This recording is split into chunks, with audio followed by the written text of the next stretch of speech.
Voilà, là, nous venons de recevoir un FMA, donc c'est un camion qui se vide tout seul. Il nous a livré du PVC et le PVC, donc malheureusement, il y a des fois il y a des impuretés, d'autres plastiques qui se mélangent. Par exemple ici, là vous avez un PVC et là vous avez un PE. Mais les gars au broyeur sont formés pour reconnaître tout de suite le plastique, donc on ne risque pas de faire de mélange. De nos jours, la sensibilisation écologique et les efforts que chacun doit faire au quotidien changent nos modes de vie. Et si le zéro déchet est très difficile à appliquer, il est vital de faire le tri pour faciliter le recyclage. Si le tri du verre et du carton commence à rentrer dans les mœurs, celui du plastique reste encore trop méconnu du grand public. En 2008, Thierry Dufourcq a créé Reviplast, une société de recyclage de déchets plastiques provenant du domaine industriel et des collectivités. Est-il compliqué de bien recycler le plastique? Est-ce un business d'avenir dans notre région? Cette semaine, Mode d'Emploi vous emmène à Couzex, en Haute-Vienne, pour découvrir cette entreprise innovante. Reviplast, c'est une entreprise de recyclage de déchets de plastique basée à Couzex, en zone nord de Limoges. On collecte des déchets à 80% industriels et 20% collectivité. Et ensuite, on a une usine de production où on travaille le produit pour en faire un produit fini pour les métiers de la plasturgie.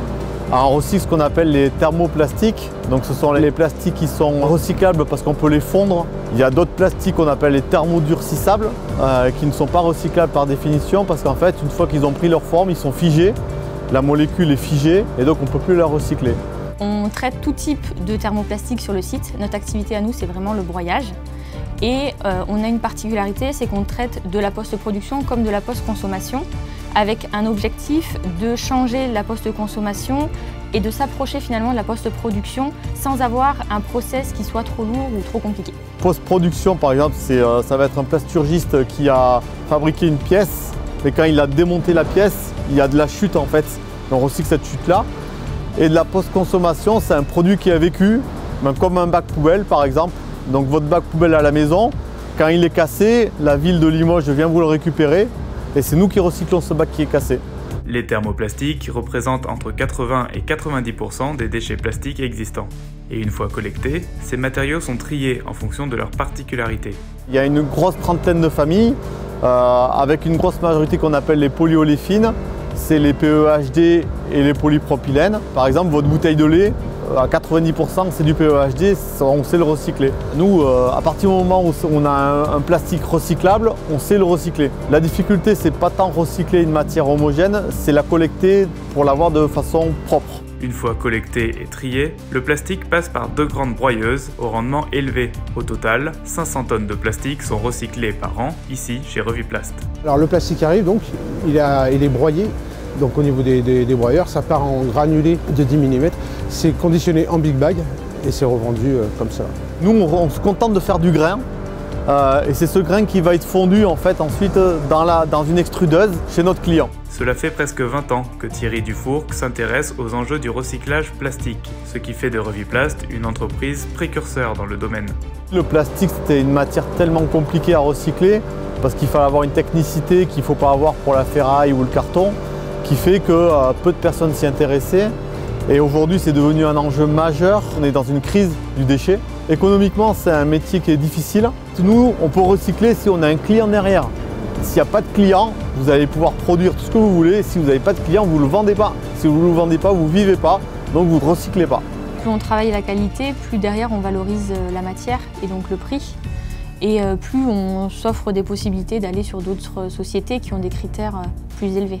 Et pour vendre son plastique recyclé, Reviplast s'est fait un nom au milieu des grandes entreprises publiques. Moi, j'ai toujours travaillé au milieu des grands groupes, donc c'est pas quelque chose qui nous effraie plus que ça. On sait travailler avec eux, on sait être concurrent avec eux, on sait se battre. En termes d'entreprise, aujourd'hui, dans la Nouvelle-Aquitaine, on est quasiment tout seul. En indépendant, on doit être tout juste une dizaine à faire cette activité-là sur toute la France. Voilà, donc on est très peu. Et la localisation de l'entreprise en Haute-Vienne constitue l'une de ses forces. Alors nous, on travaille dans un périmètre d'environ 400 à 500 km autour de Limoges. Donc en fait, on fait quasiment toute la France, puisque Limoges, c'est au centre de la France. Donc pour le coup, c'est bien placé pour pouvoir travailler dans un grand environnement. Pour produire, l'entreprise ne compte pas que sur ses machines. Elle recrute du personnel et le forme sur place. Reviplast, il y a 8 ans, c'était 4 personnes. Aujourd'hui, on est 20 et on était encore 12 il y a 4 ans. On est toujours dans une phase de recrutement, on continue à grossir. On essaye en parallèle de stabiliser des équipes pour former les personnes. On a actuellement une alternante, l'objectif à terme c'est de la garder et ainsi de stabiliser donc 2 postes de commerciaux effectivement. L'idée c'est pas juste d'avoir des intérimaires qui passent et qui s'investissent pas, on veut vraiment avoir des gens qui comprennent pourquoi ils sont ici, la plus-value qu'ils ont. Toute la formation elle se fait en interne et en fait la meilleure formation c'est la formation sur le tas, quoi. En ce moment nous sommes à la recherche de 2 personnes, voire peut-être même 3. Donc nous, on cherche des profils opérateurs machines caristes et après on leur apprend le métier. Kevin a été recruté il y a 3 mois. Venant du domaine du bois, il a été formé à un poste polyvalent chez Reviplast. Mon rôle d'entreprise, c'est d'être pour toute personne ici polyvalent, pouvant être aussi bien sur n'importe quelle machine que former les nouveaux, qu'être dehors aussi pour les livraisons.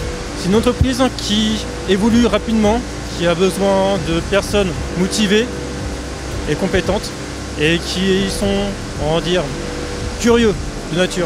Et c'est bien l'engagement de chacun qui fera avancer l'entreprise dans un domaine qui a de l'avenir. Venir travailler chez nous, je pense que c'est important parce que justement, oui, au niveau du tri, par rapport à la planète, juste par rapport à la planète, ça c'est hyper important.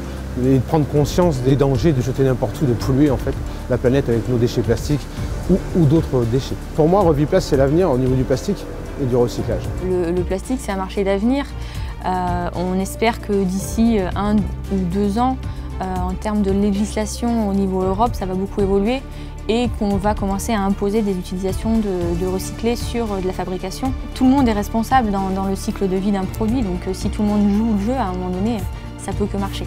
Aujourd'hui, il y a un plastic bashing dans les médias. Le problème, c'est pas tant le plastique, c'est le déchet et la façon dont il est collecté. Et aujourd'hui, c'est pas parce qu'un plastique est biocompostable qu'il faut le jeter dans la rivière, quoi. Parce que je pense que vous avez tous compris qu'il ne va pas se décomposer tout seul comme ça par miracle. Aujourd'hui, moins vous pensez aux déchets, ce qui va devenir, plus vous polluez la planète en fait.